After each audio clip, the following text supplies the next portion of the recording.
Hello friends, RJ creation channel પર તમારા સૌનું સ્વાગત છે।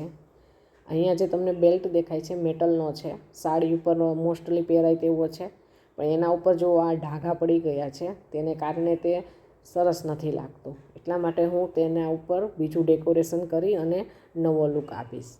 તો સૌથી પહેલાં તો મેં અહીંયા સાડીમાં જ થી નીકળેલી જે લેસ હતી તેનો યુઝ કરી અને છે આ બેલ્ટના બંને બાજુએ છે એ લગાડી દીધો છે, બંને કિનારીઓ ઉપર।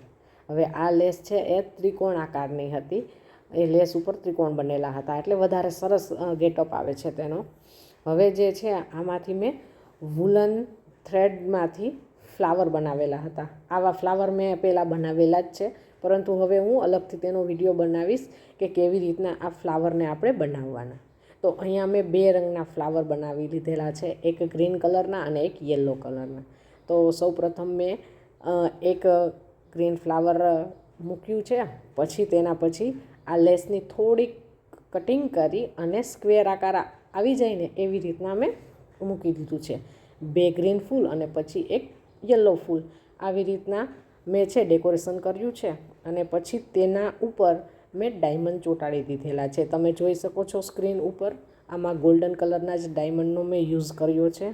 તો હવે આપણો આ જે બેલ્ટ છે એ શણગારાઈ તો ગયો છે, પરંતુ આ જે બેલ્ટની જે કડીઓ હતી ને જે આપણે પેક કરીએ એ પણ કટાઈ ગઈ છે, એનો પણ લુક સારો નથી આવતો। તો એને પણ મેં પકડની મદદથી છે એ કાઢી લીધી છે, અને ત્યાં પણ હવે આપણે છે આ લેસનો જ ઉપયોગ કરી અને કમરમાં બાંધવા માટેની જે છે એ દોરી બનાવી લઈશું।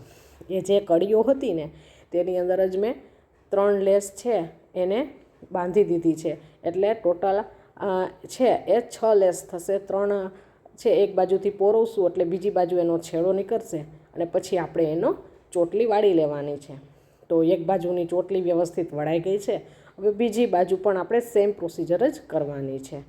હવે વધારાનો જે છેડો હોય એને કટ કરી લેશું ટાઈટ ગાંઠ વાળીને, અને હવે આપણે આ છે એ લેસની બે ચોટલીઓ બની તૈયાર થઈ ગઈ છે। હવે આપણે એને આસાનીથી કમર ઉપર બાંધી શકીશું। તો તમને આ મારો વિડીયો કેવો લાગ્યો એ કોમેન્ટ કરીને કહેજો, ગમે તો લાઈક અને શેર કરજો, અને મારી ચેનલને સબસ્ક્રાઈબ કરજો। Bye bye.